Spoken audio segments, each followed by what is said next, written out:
So, I know I've developed a reputation as the anime fan who hates anime, or at the very least hates anime tropes, which honestly isn't true. But considering the fact that one of my most viewed videos is an annoying tropes video, I get it. I say that to say that oftentimes I get asked if there's any other trope in anime that I would put in a hypothetical sequel annoying tropes video. And, I gotta say, usually it's the obvious, like lollies or something. But I've been doing some thinking about a trope that, while nowhere near close to the annoying tropes list, is a trope that has been getting on my nerves lately. I'm talking about the sympathetic villain trope.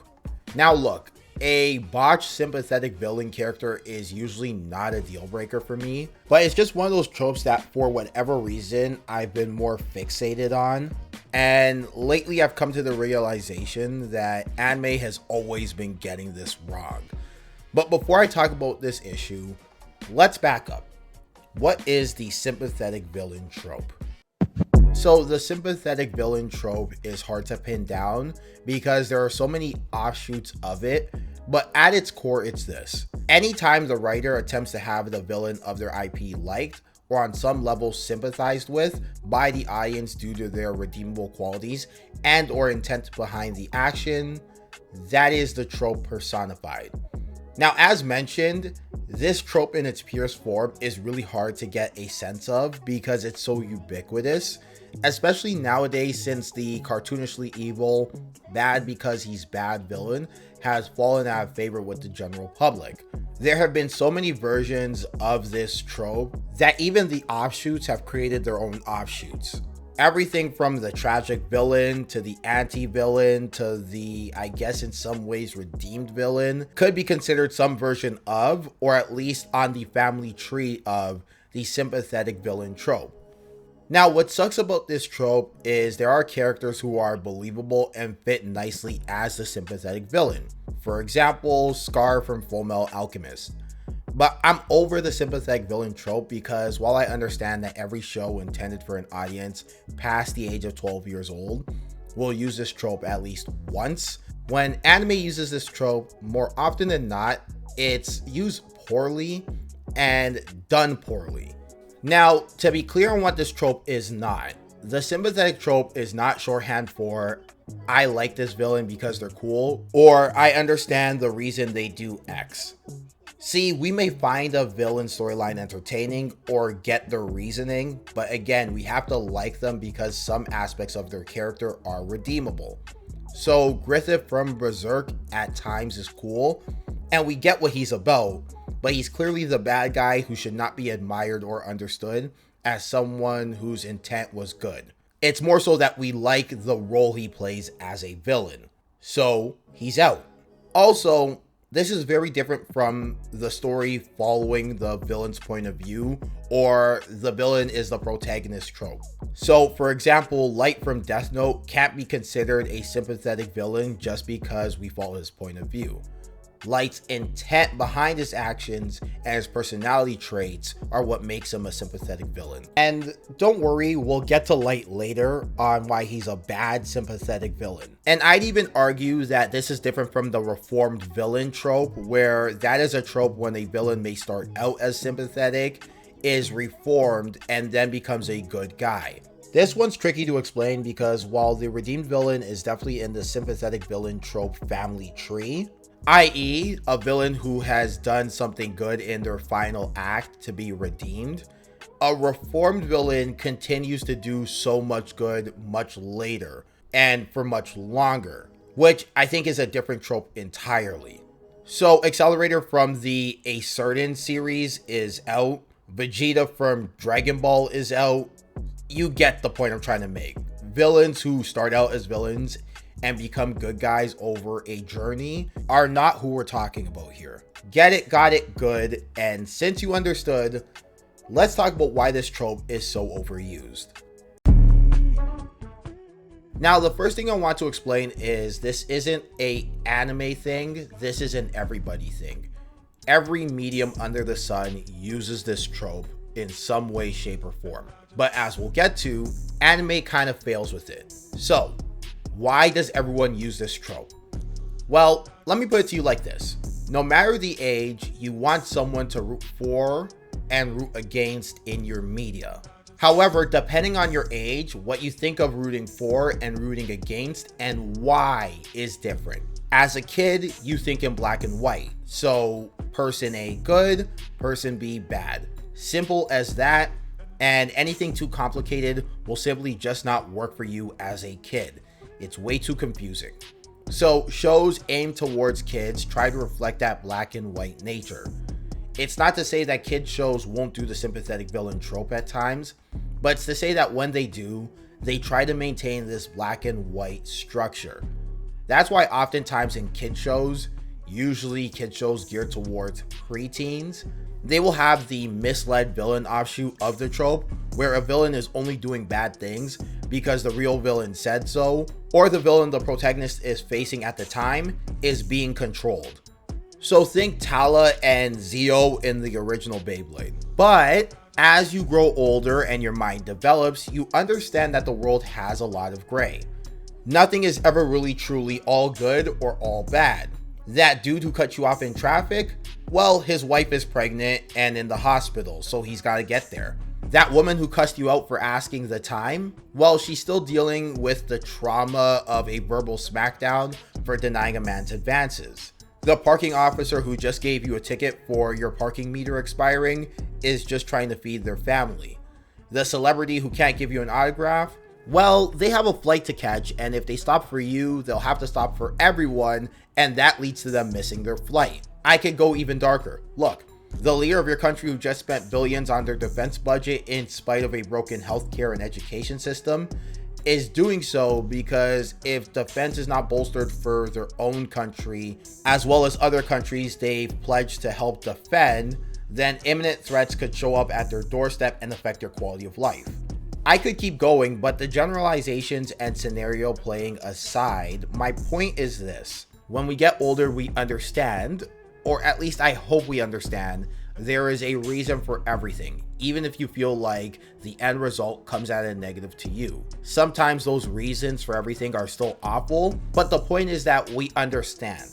So having a show where person A is good and person B is bad just because will come off as silly. It just isn't immersive enough. However, at the same time, you are still watching a show to root for a good guy and root against a bad guy. So shows will add a dash of realism and give a reason why a villain does what they do. And the more understandable the reason, the more gripping the show becomes, because now you have to think long and hard about why you are for someone and dragging another. Which means sometimes a reason why a villain does what they do can be so compelling that the audience can reasonably sympathize with a villain. Extra points if the writer leans into it a bit. It's not to say that a show should go full edgelord and make the villain the good guy in the end, because that can get silly too. Arguably even more so than just making someone good and making someone bad just because. But it's to say that when a conversation on right and wrong is caused, it makes the audience think critically about why they are for or against something in an IP, aka force an audience to feel strongly about the anime produced. And when that's done, ladies and gentlemen, you get an instant classic. It's not to say that's the only way to get people to feel strongly about an anime, but it's one way, and it's probably the easiest. So with that out of the way, where does this trope fail in anime? Well, let's look at a couple ways. One is that the anime industry as a whole loves to use this trope to make a villain sympathetic when a character is already irredeemable due to the scale of actions by the time they get their moment of understanding. At that point, it's far too late in the game for me as a viewer to feel sympathy. Now, that isn't to say we can't feel sympathy for one who's done something unquestionably bad, but it's about the notable scale of action. Here's what I mean. Good sympathetic villain characters will usually have some sort of tragic backstory, the writer will constantly have the villain display acts of kindness, and or usually the show will have the villain being down by some sort of indication of an authoritative figure. But these qualities only really work at its best when the character's scale of villainy is downplayed or when it's subtly diverted. Now, let's look at some anime examples. I think a good example of how to do this right is Itachi. The man is responsible for a genocide of his own people, but all we can think about as an audience is that he was basically forced to do it in order to avoid a civil war. However, he couldn't bring himself to kill his own brother, joined a terrorist organization he's vehemently against, only to send information back to his village, who also forced him to kill his clan, sacrificed his life to be killed by his brother in order to keep his double agent status a secret, and did this all while having ninja cancer. Oh yeah, and the kicker of this is that genocide I mentioned earlier, it's barely shown on screen, so you forget about it very easily in regard to the other things which were shown on screen. My point is that yes, he killed a lot of people, but we also understand and see him as a man with an impossible choice who's really a good person in the end. Pretty good example, despite the fact that the villainy that he caused was immense. However, time and time again, anime will miss the boat on this.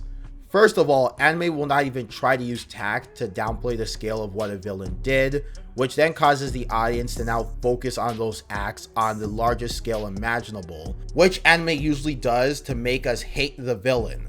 That's cool when you have big bad villains who are evil just because, like let's say Frieza from Dragon Ball Z, but if a writer of an anime or mangaka wants to now make them a sympathetic villain, the anime now has to take those episodes which told us the villain was morally reprehensible, put them in the ball, and throw them out just to tell us that, hey, the character is redeemed, so all those things will go away.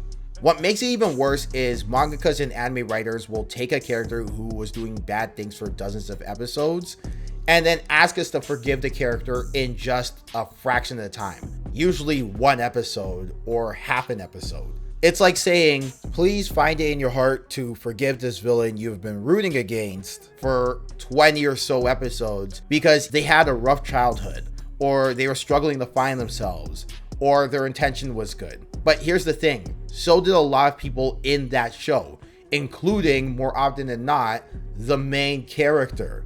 So when a villain character is made sympathetic, there has to be a lot less focus on the actions. A writer has to divert their audience's attention very, very expertly, and then use tact to make their reasoning the central focus, as well as their acts of kindness.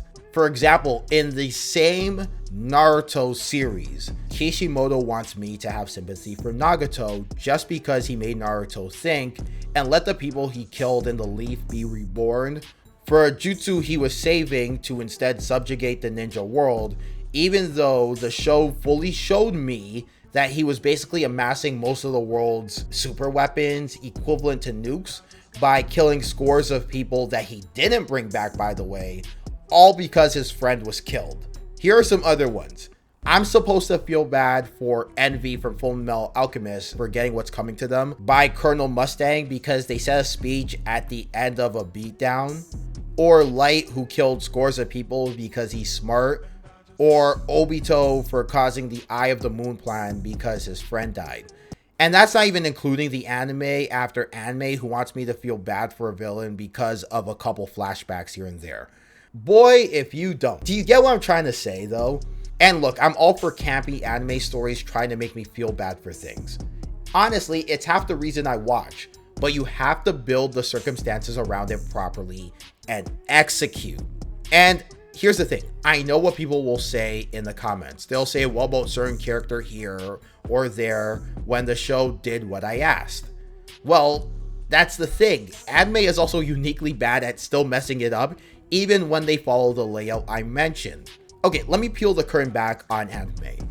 For reasons I've explained before, see the anime FAQ video that no one watched, by the way, anime is uniquely faithful to source material. Now, there's a whole lot of good here about doing that, and I'd rather a production company be as faithful as they can, but writers, especially when left to their own devices, are very susceptible to some cardinal sins of writing, and one the mangakas do often is picking favorites. Now, the problem when it comes to picking favorites, at least when it comes to villains, is that while these characters will usually get more of a complete story and look capable, the writer who loves this character will be more fearful of making their characters look vulnerable and or will consistently over justify their reasons.